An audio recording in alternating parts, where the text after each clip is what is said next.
पूरा चंदला जानता है, इस विधानसभा के लोग जानते हैं कि पुष्पेंद्र अहिरवार के साथ गलत हुआ है।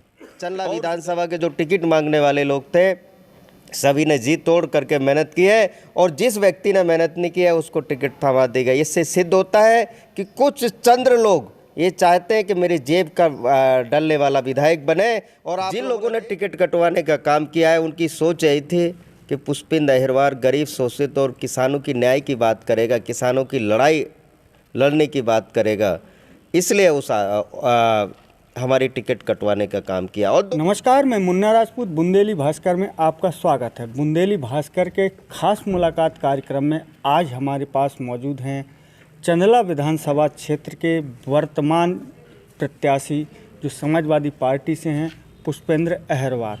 पुष्पेंद्र अहिरवार से हम विभिन्न मुद्दों पर बात करेंगे। पुष्पेंद्र अहिरवार जी, हमारे इस खास मुलाकात कार्यक्रम में आपका बहुत बहुत स्वागत है। जी, बहुत बहुत धन्यवाद। पुष्पेंद्र जी, आपसे पूछने के लिए तो बहुत कुछ है। जी, जनता बहुत कुछ आपसे जानना चाह रही है। प्रमुख बात, जब आपने चंदला विधानसभा क्षेत्र के अंतर्गत अपनी एंट्री ली थी पिछले विधानसभा निर्वाचन वर्ष 2018 में जी, तब आपने बहुजन समाज पार्टी से के हाथी पर सवारी की थी। जी, इसके बाद आपने हाथी का दामन छोड़ दिया और कांग्रेस का दामन थाम लिया। कांग्रेस में भी आपने कई कार्यक्रम किए, चर्चा में रहे आप। पिछले 5 वर्षों तक जनता के बीच उपस्थित होते रहे। जनता के बीच आपने विभिन्न प्रकार के कार्यक्रम किए। जनता से कई प्रकार के आपने वादे भी किए थे कि यदि आप हमें आशीर्वाद प्रदान करते हैं और हम जीतकर किसी पद पर आपके पास आसीन होकर आते हैं तो हम आपकी समस्याओं का समाधान कराने के लिए अग्रसर होंगे। लेकिन किसी कारण से आपको कांग्रेस का साथ छोड़ना पड़ा। कांग्रेस ने शायद कहीं ना कहीं आप पर विश्वास नहीं जताया। अब आपने आनन फानन में समाजवादी पार्टी का दामन थाम लिया है। ऐसे में कहीं ना कहीं ऐसा नहीं लगता कि आपके ऊपर विभिन्न दलों की सवारी करने का जनता के बीच में आरोप लग रहा है? जी, बिल्कुल। इस बात को मैं क्लियर कर दूं आपसे। 2018 में चुनाव लड़ा विधानसभा चंदला का, और ये बात स्पष्ट है कि मेरी सोच जो है वो विकास की है। दल में इसको बहुत ज़्यादा कोई महत्वपूर्ण विषय नहीं मानता हूँ। जीवन में आदमी का उद्देश्य होना चाहिए, विकास की सोच होना चाहिए, और दिल हमेशा हमारा रहता है कि हम गरीब, शोषित, मजलूमों और किसानों की सेवा और उनके दुख दर्द को कैसे बांट सके, ये जीवन का उद्देश्य है। आज कांग्रेस पार्टी, वहाँ के वरिष्ठ नेताओं ने हमारे सदस्यता करवाई पार्टी के, और ये मान के चले जब पार्टी ने सदस्यता करवाई, कोई व्यक्ति 26,000 वोट लेके आया चंदला विधानसभा में, वो आपके कार्यकर्ता के लिए आएगा कि आपके विधानसभा चुनाव लड़ने के लिए आएगा? ये जो विषय है, और जिस व्यक्ति को टिकट दी है कांग्रेस पार्टी की, अगर वो कांग्रेस पार्टी का एक पर्चा 5 साल का बता दे कि मैंने कांग्रेस पार्टी का कोई पर्चा छपवाया हो, कोई किसानों का आंदोलन किया हो, कोई सड़कों का आंदोलन किया हो, कोई आपकी बिजली के किसानों के परेशानी का आंदोलन किया हो, 2 साल पहले खाद के लिए किसान परेशान था, किसानों के लिए आंदोलन किया हो, कोई एक भी आंदोलन किया हो, तो हम ये मानते हैं कि वो कांग्रेस पार्टी का वफादार कार्यकर्ता है। ये जो टिकट दी गई है वफादारी पे नहीं दी गई है। अगर वो वफादार, आज मैं बैठा हूँ, आज मैं किसी भी पार्टी से कोई निर्वाचित नहीं हूँ। कांग्रेस पार्टी के प्रत्याशी 2013 का चुनाव लड़े, और 13 का चुनाव लड़ने के बाद चुनाव हार गए, कांग्रेस पार्टी से जिला पंचायत सदस्य बने, और जिला पंचायत सदस्य में किसके खिलाफ वोटिंग की थी उन्होंने? कांग्रेस पार्टी के, भाजपा भारतीय जनता पार्टी के जिला पंचायत अध्यक्ष को वोट की थी किलोस में। तो ये बताइए किस वफादारी की बात करते हैं? और आज बोले इतने सर्वे हो रहे हैं, ये नेता आपके बीच में आ रहे हैं, ये प्रभारी गढ़ आ रहे हैं। हमने किसी भी परिवार 8-8, 10-10 हज़ार लोगों के कार्यक्रम करवाए, आप सब लोग देखने वाले हैं। और आज चाहे किसी गांव में नल लगवाने की बात हो, चाहे किसानों के परेशानी, आवारा पशुओं की व्यवस्था करने की बात हो, उसमें अस्थाई के लिए हमने कहीं घास, कहीं भूसा, कहीं तार फेंसिंग के लिए पैसा दिया। 2 साल से हम करते आ रहे हैं। आज कोविड के समय देखिए कितना लोग परेशान थे, उस समय भी हमने आपके यहाँ एम्बुलेंस चलाने का कार्य किया, जगह जगह लोगों को जागरूक किया। मतलब कोई क्षेत्र ऐसा अछूता नहीं रहा जिसके लिए हम लोगों ने काम ना किया हो। अब ये बताइए, और हमने जनता के बीच में वादे किए हैं, जो वो वादे किए थे कि हम अगर आवारा पशु की व्यवस्था ना कर पाएँ तो हमारा काला मुँह कर देना।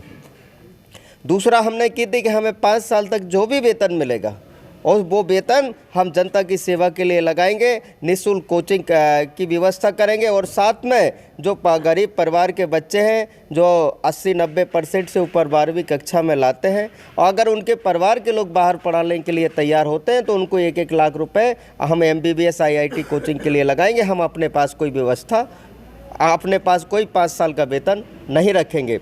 तीसरी हमने कहा था विधायक निधि में हम कोई कमीशन नहीं लेंगे, जिससे पूरा का पूरा पैसा गांव में पहुंच सके। और ये जो मैं बात की रहा हूँ, मैंने माननीय जिलाध्यक्ष जी का कांग्रेस पार्टी का फ़ोन आया था कि भाई आपके साथ गलत हो गया, पार्टी आपके साथ खड़ी हुई है। मैंने कहा था कि आप कांग्रेस प्रत्याशी से मंच पे आप बुलवा दीजिए इस बात को, तीनों चीज़ों को, कि अगर हम आवारा पशु की व्यवस्था न कर पाएँ तो हमारा काला मुँह कर देना। हम 5 साल के वेतन जनता के बीच में बांटेंगे, अपने पास कोई वेतन नहीं रखेंगे, विधायक निधि में कोई कमीशन नहीं लेंगे। हमने कहा पुष्पेंद्र अहिरवार उस दिन से आपके साथ खड़ा हो जाएगा। मैंने इंतज़ार किया, 2 दिन का टाइम दिया कि आप अगर ये बात कर सकते हो तो मैं आपके साथ खड़ा हूँ, लेकिन 2 दिन बाद भी फ़ोन नहीं आया, किसी नेता का फ़ोन नहीं आया। तो लड़ाई देखो दल की नहीं है, लड़ाई न्याय और धर्म की है। जो 5 साल तक क्षेत्र की जनता के बीच में रहता है उसको टिकट नहीं दी जाती है। आपके तमाम प्रत्याशी चंदला विधानसभा के जो टिकट मांगने वाले लोग थे, सभी ने जी तोड़ करके मेहनत की है, और जिस व्यक्ति ने मेहनत नहीं की है उसको टिकट थमा दी गई। इससे सिद्ध होता है कि कुछ चंद्र लोग ये चाहते हैं कि मेरी जेब का डलने वाला विधायक बने। और आप लोगों ने देख भी लिया कि 5 साल वो जिला पंचायत अध्यक्ष रहे, एक पावरफुल पद होता है।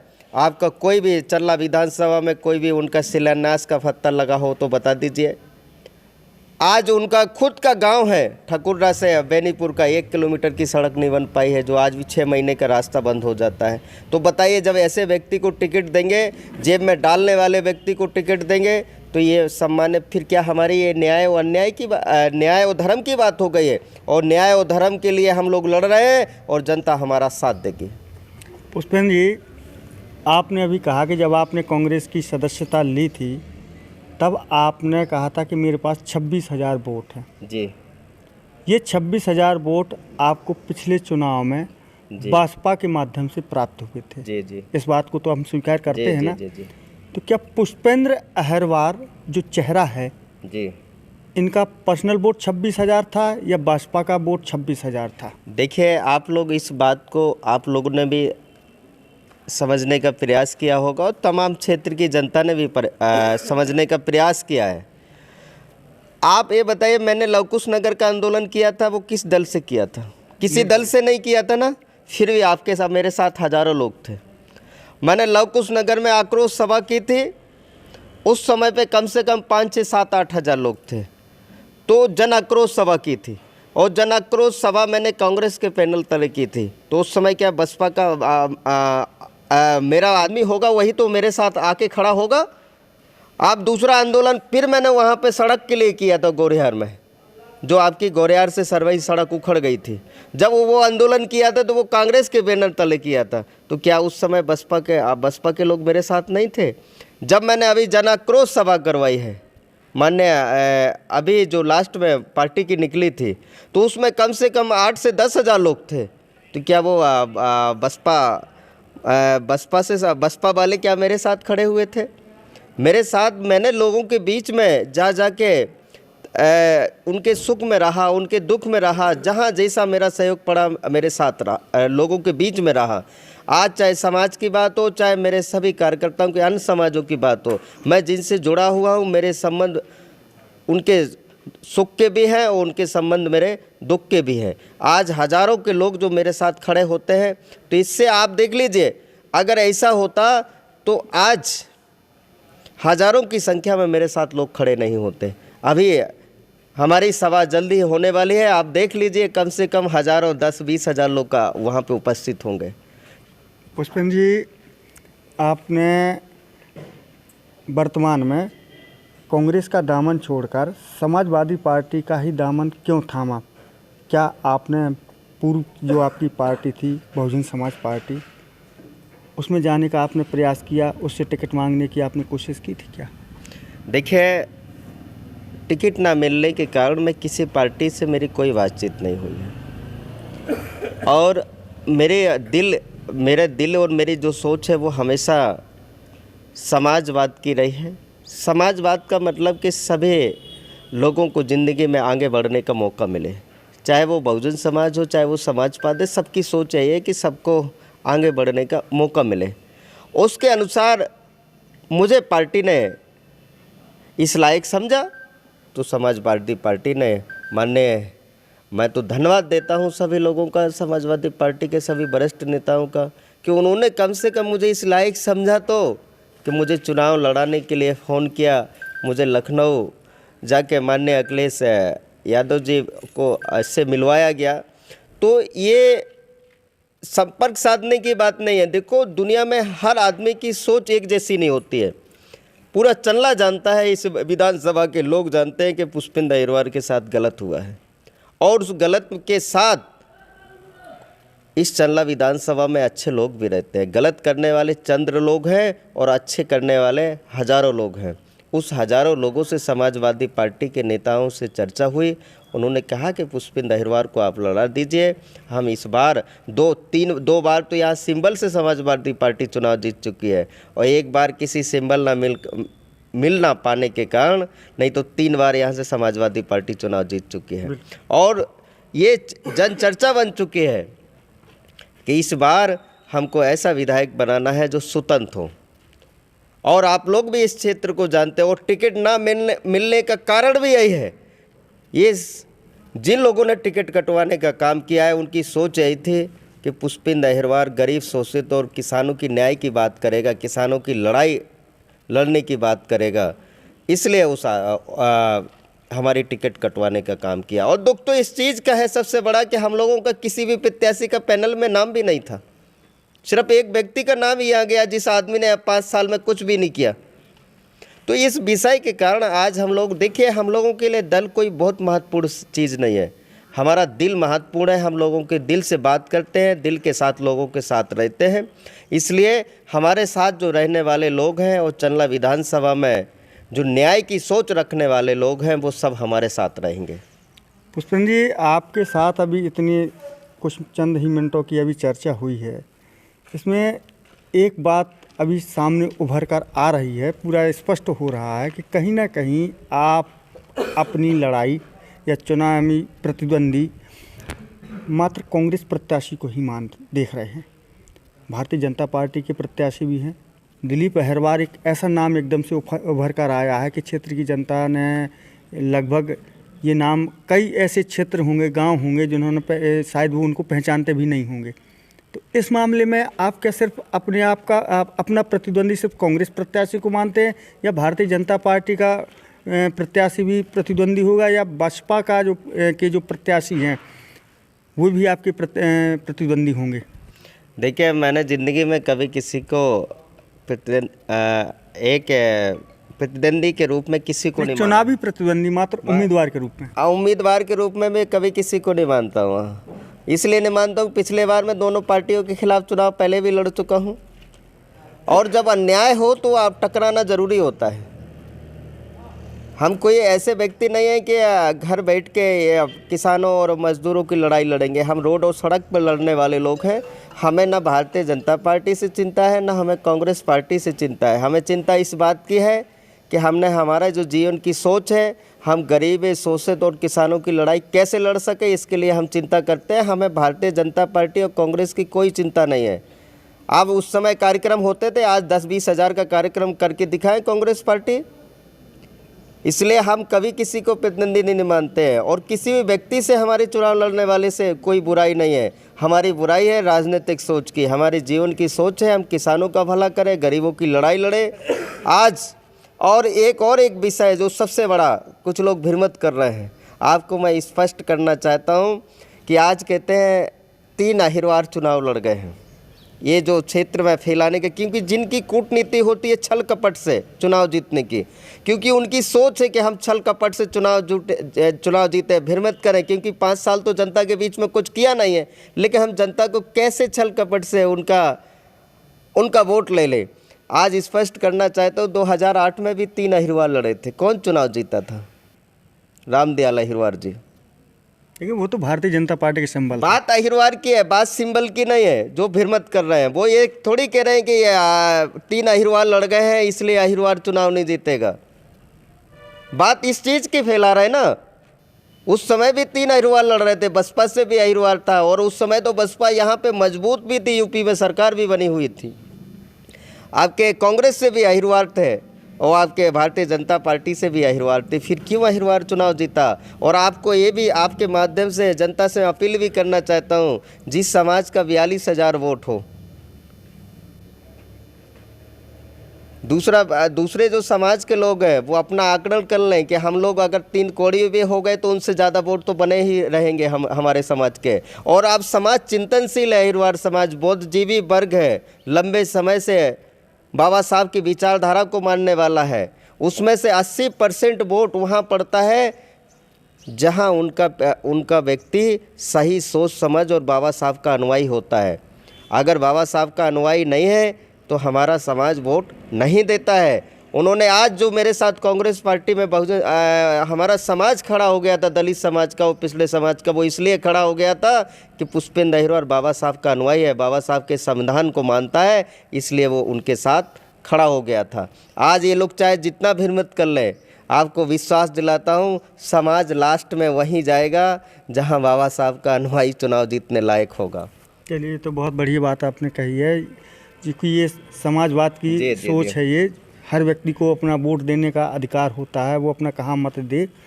पुष्पेंद्र जी, एक बात हम भविष्य के लिए आपसे पूछना चाहते हैं। मान लीजिए जनता ने आपको आशीर्वाद चंदला विधानसभा से प्रदान कर दिया और आप विधानसभा भोपाल पहुंच गए। जी। तो क्या ये अनुमान लगाया जाए कि आप सिर्फ और सिर्फ समाजवादी पार्टी के बैनर तले ही जनता के मुद्दों को वहाँ पर रखेंगे, या जो आप आज जो माहौल तैयार हो गया है, जो आपको दलित समाज का 5 से 10% वोट जा रहा था, वो लौट के बहुजन समाज में आ गया। आज तमाम नेताओं को आपने पार्टी के नेताओं को टिकट नहीं दी। आज कांग्रेस योगेंद्र यादव जी थे, पूरे 5 साल कांग्रेस पार्टी के लिए काम करते रहे, उनको आपने टिकट नहीं दी। राधेलाल बघेल जी पाल समाज के वरिष्ठ नेता थे, उन्होंने पार्टी छोड़ के आपके साथ खड़े हो गए, भाजपा में मंत्री रहे, आपने उनको टिकट नहीं दी पार्टी में आके। ऐसे तमाम जो पिछड़े वर्ग के वरिष्ठ लोग हैं उनको आपने किनारे कर दिया है। तो आज ये देख लीजिए आप क्या कहते हैं, इनकी सरकार फिर जिस तरीके से माहौल मध्य प्रदेश में था पिछली बार, किसी भी पार्टी की फुल बहुमत में सरकार नहीं आ रही है। मैं आप मीडिया के माध्यम से आपको सभी जनता को भी इस बात को पहुंचाना चाहता हूं कि छोड़ दीजिए कांग्रेस की कोई लहर थी कि, और ये भी छोड़ दीजिए भारतीय जनता पार्टी की कोई लहर है। इस बार तीसरे मोर्चे के बिना किसी की सरकार नहीं बनेगी। और फिर आज जिस पार्टी ने हमको बुला के टिकट दिया है, हम उसके सौभाग्यशाली हैं। उससे आज ऐसा कभी नहीं हो सकता है कि हम उस दल को छोड़कर चले जाएं, क्योंकि हमको बुला के टिकट दिया है और पूरे सभी समाज के लोग आज हमारे साथ तन मन धन से चल रहे हैं। तो इसलिए ये तो विषय नहीं उठता है। हाँ, अगर कभी किसी की सोच खराब होती है तब कुछ हो सकता है, क्योंकि मैंने पहले भी स्पष्ट किया है कि मैं दल से ज़्यादा अपने दिल को मानता हूँ, और वो दिल है मेरा बहुजन समाज और सभी समाज के लोगों को, जो गरीब शोषित न्याय पीड़ित और किसान हैं, उनकी भलाई करने का उद्देश्य है जीवन का। और इसके लिए हमको चाहे पार्टी ना भी समाजवादी पार्टी टिकट देती, जो भी पार्टी टिकट देती, और ना भी कोई पार्टी देती, तो निर्दलीय चुनाव तो हमारे सभी समर्थक तैयार थे लड़ाने के लिए, हम चुनाव लड़ते। पुष्पेंद्र जी, आपने समाजवादी पार्टी से यकायक ही आप चुनावी मैदान में आए हैं, तो क्या आपने समाजवादी पार्टी के जितने भी पुराने कार्यकर्ता और वर्तमान कार्यकर्ता हैं उनसे जुड़कर उनके इतने अंतराल तक वो एक रूप से विलुप्त ही रहे हैं। उनकी एक पहचान विलुप्त हो गई थी। उनका कार्य करने का, जो जनता की सेवा करने का मौका था, वो अनसुना कर दिया गया था क्षेत्र में। तो क्या आपने उन लोगों से संपर्क कर उनके बारे में कोई जानकारी प्राप्त कर ली है अभी तक? जी, काफ़ी कुछ तक जो देखिए, समाजवादी पार्टी के जो कार्यकर्ता हैं, हमारी लगातार उनसे बातचीत चल रही है, और बहुत सारे लोगों से बातचीत चल रही है। और देखिए, अगर वो पार्टी का कार्यकर्ता है, अगर पार्टी किसी व्यक्ति को सिंबल देती है, तो अगर वो कार्यकर्ता है तो अपने आप रण में लंगोट कसने के लिए तैयार हो जाएगा। और जो कार्यकर्ता नहीं होगा तो हम कोशिश भी करेंगे तो वो नहीं होगा। इसलिए हमारे सभी उसमें, चाहे चिरैया प्रजापति जी हों, चाहे आपके रामशरण राजपूत जी हों, चाहे हमारे कुशवाहा जी हों, और भी तमाम वरिष्ठ लोग हैं, उन सभी लोगों से हमारी बातचीत लगातार चल रही है। बातचीत और आगे होती भी जाएगी। और आप लोग देखिए, 30 तारीख से यहाँ पे समाजवादियों का मेला लगना शुरू हो जाएगा। और कभी कोई इस बात के किसी भी, क्योंकि ये चंदला क्षेत्र में जो भी समाजवादी के कार्यकर्ता है, वो इस बात को भली भांति जानते हैं कि पुष्पेंद्र अहिरवार बहुत मेहनती है, जनता के बीच में 5 साल काम किया है। इसलिए निश्चित तौर से इस बार चंदला विधानसभा क्षेत्र से आपको विश्वास दिलाता हूँ, जनता को भी विश्वास दिलाता हूँ, किसी के अफवाह में मत आइए, किसी के भ्रम में नहीं आइए। इस बार चंदला में साइकिल ही चलेगी। पुष्पेंद्र जी, आप साइकिल का लोगों से कह रहे हैं कि इस बार साइकिल चलेगी। अभी बीच में जैसे कांग्रेस का अपन एक उदाहरण दें, कांग्रेस ने कुछ विरोध प्रदर्शन के बावजूद कुछ प्रत्याशियों की सूची नाम बदल दिए हैं। तो चंदला विधानसभा क्षेत्र से भी सुनने में आया है कि पूर्व विधायक आरडी प्रजापति भी साइकिल से टिकट की मांग कर रहे हैं।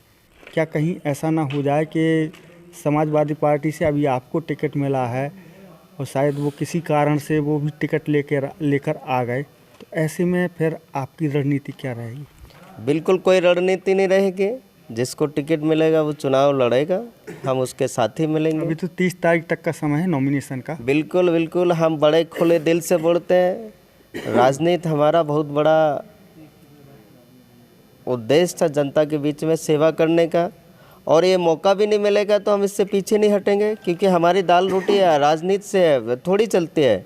हम जनता के भ्रष्ट जनता को लूट के थोड़ी अपने घर की दाल रोटी चलाते। इसलिए हमें राजनीति में बहुत बड़ा चिंता का विषय नहीं है कि हम विधायक बन जाएं तभी हमारी दाल रोटी चलेगी, तब हमारे पास 4 पहिया वाहन आएंगे। ये मेहनत, हम लोग दिमाग रखते हैं, मेहनतशील लोग हैं। हमको जिसको टिकट मिलेगी, जिसको जो सिंबल मिलेगा, हम उसके साथ ही रहेंगे। अब भाई जिनका टिकट कटा है वो भी सम्मानित लोग हैं, उनके साथ भी गलत हुआ है, इस बात को मैं मानता हूँ। अगर भारतीय जनता पार्टी ने टिकट माननीय भैया राजेश प्रजापति जी को टिकट नहीं दिया है तो ये भारतीय जनता पार्टी की बहुत बड़ी भूल है। क्योंकि जिस व्यक्ति ने 5 साल लगातार क्षेत्र में मेहनत की हो, अगर मैं अपने अन्याय के पीछे पार्टी को गलत ठहराऊँ तो राजेश जी के भी साथ गलत हुआ है। उनको भी टिकट भारतीय जनता पार्टी से मिलना ही चाहिए था, मेरे निजी विचार के कारण। क्योंकि जिस व्यक्ति ने 5 साल मेहनत की हो, आपकी एक टिकट 5 साल में चंदला आपके छतरपुर में 6 सीटों में 1 सीट जो व्यक्ति जिता के लाया हो, जीत कर आया हो, उसको टिकट भारतीय जनता पार्टी को देना चाहिए। अगर वो भारतीय जनता पार्टी को टिकट आज नहीं दी है, अगर हमने प्रयास किया है, समाजवादी पार्टी जी ने हमको आदेश दिया है, उनको अगर पार्टी आदेश करेगी तो भाई वो चुनाव लड़ेंगे। आप मानिए, ये तो समाजवादी पार्टी के राष्ट्रीय स्तर के लीडरशिप का काम है कि किसको चुनाव लड़ाना। वो जिसको चुनाव लड़ाना चाहेंगे वो व्यक्ति चुनाव लड़ेगा। भाई हमारे विचार मेल खाते होंगे तो हम उनके साथ खड़े हो जाएंगे, नहीं विचार मेल खाते होंगे तो अपने घर में बैठेंगे। भाई इसमें कोई ये बहुत बड़ा सवाल का विषय नहीं है। जिस व्यक्ति की टिकट कटती है निश्चित तौर से उसको दुख पहुंचता है, और दुख पहुंचने के कारण वो पार्टियों से प्रयास करते हैं कि किसी न किसी पार्टी से टिकट मिल जाए। और हम लोग तो वैसे भी इस चीज़ को मान के चले कि हमने बरसों काम माननीय आरडी प्रजापति जी के साथ हमने काम किया है। जब वो महाराजपुर विधानसभा लड़ रहे थे, मैं उस समय इंजीनियरिंग कर रहा था, तो मैं उनके कार्यालय का प्रभारी रहा। उनके साथ मैंने लंबे समय तक काम भी किया है पार्टी में, क्योंकि वो भी हमारे ही इस आंदोलन के साथी थे। तो ये कोई बहुत बड़ा विषय नहीं है, और मौका लगेगा तो हम लोग बैठ के ये तय भी कर लेंगे कि कैसे क्या करना है। लेकिन हमारे जो उद्देश्य है वो उद्देश्य उनको भी करना पड़ेगा कि हम कोई भी वेतन 5 साल की निःशुल्क कोचिंग और बच्चों के लिए डॉक्टर MBBS बनाने के लिए उनको भी ये मंच से बोलना पड़ेगा। वित्त मीडिया के सामने जिस तरीके से मैं बोल रहा हूँ, और 5 साल तक कोई भी विधायक निधि में कमीशन नहीं लेंगे। और आपका आवारा पशुओं की व्यवस्था करने के लिए, अगर आवारा पशुओं की व्यवस्था नहीं कर पाते हैं तो जनता मेरा काला मुँह करे, इस शब्द को उनको भी बोलना पड़ेगा। तो हम उनके भी साथी बन जाएंगे, और आज भी जो भी प्रत्याशी बन जाएगा हम उनके भी साथी बन जाएंगे। पुष्पेंद्र जी, आप पिछले 5 वर्षों से चंदला विधानसभा क्षेत्र में जनता के बीच जुड़े हुए हैं और क्षेत्र से लगभग हर एक स्थान से भौगोलिक स्थिति से वाकिफ़ हो चुके हैं। आपको आखिर इस विधानसभा क्षेत्र में मूलभूत क्या समस्याएं नज़र आती हैं जिनका निराकरण करना हर एक जनप्रतिनिधि के लिए बहुत ही ज़रूरी है? ऐसी कौन सी समस्या आपको कौन सी समस्याएं देखने को मिल रही हैं? सबसे विकराल समस्या तो आवारा पशुओं की है, क्योंकि 80% लोग चंदला विधानसभा में किसी के ऊपर निर्भर करते हैं। और आज आवारा पशुओं से किसान न सो पा रहा है, न अच्छी तरीके से खा पा रहा है, न कहीं अपने खेतों की सुरक्षा के लिए दिन रात वहीं पे पड़ा हुआ है, न कहीं बाहर जा पा रहा है किसी काम के लिए। इसलिए पहली प्राथमिकता हमारे आवारा पशुओं की है। दूसरी हमारी स्वास्थ्य की है। आज स्वास्थ्य में महिला डॉक्टरों की नियुक्ति नहीं है। हमारी कोशिश ने भरपूर प्रयास होगा कि यहाँ पे महिला डॉक्टरों की नियुक्ति हो। तीसरा, गौरिहार क्षेत्र में आपकी सिंचाई की सुविधा नहीं है, वहाँ पे सिंचाई की सुविधा हो।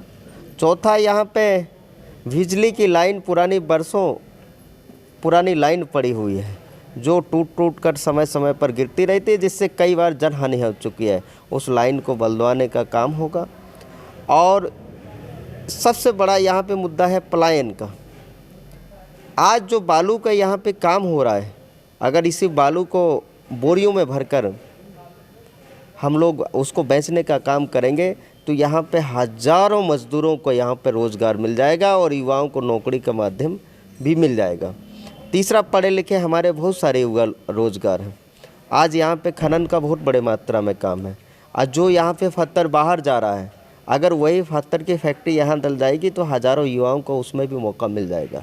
यानी हमें ज़िंदगी के किसानों, अगर किसान खुश है, अगर किसान के घर पैसा आता है तो आपका बाज़ार की रौनक अपने आप बढ़ जाती है, और अगर किसान के पास पैसा नहीं है तो बाज़ार की रौनक अपने आप ख़त्म हो जाती है। इसलिए पहला प्राथमिक मुद्दा है, पहले हम बाज़ार यहाँ पे किसानों की आय बढ़ाने के लिए काम करें। किसानों के जो आज किसान परेशान है उसके काम करने के लिए आज जो पार्टियाँ हैं उन लोगों को यहाँ पे देख लिया है चंदला विधानसभा में किस तरीके से उन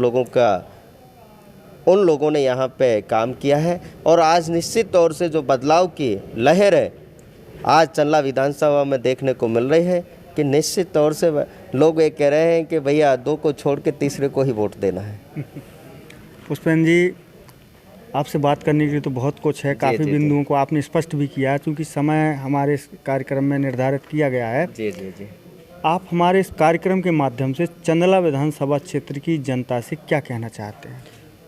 मैं चंदला विधानसभा की समस्त सम्मानित जनता जनार्दन से निवेदन करना चाहता हूं कि जिस तरीके से अगर मैंने आपके साथ आपकी न्याय की लड़ाई को लड़ने का काम किया हो, 5 साल आपकी आवाज़ को उठाने का काम किया हो, अगर मैं आपके बीच में सुख दुख का साथी रहा हूं तो निश्चित तौर से आप लोग मेरा साथ दीजिए। यही अपील और निवेदन के साथ एक बार दोबारा से मैं यही कहना चाहता हूं कि आप लोग न्याय की लड़ाई लड़ने के लिए तैयार हो जाइए। नहीं तो आपको मैं विश्वास दिलाता हूं, ये कोई भ्रमित करने की बात नहीं कर रहा हूं, आप लोग भी इसी तरीके से शोषण के शिकार होते रहेंगे।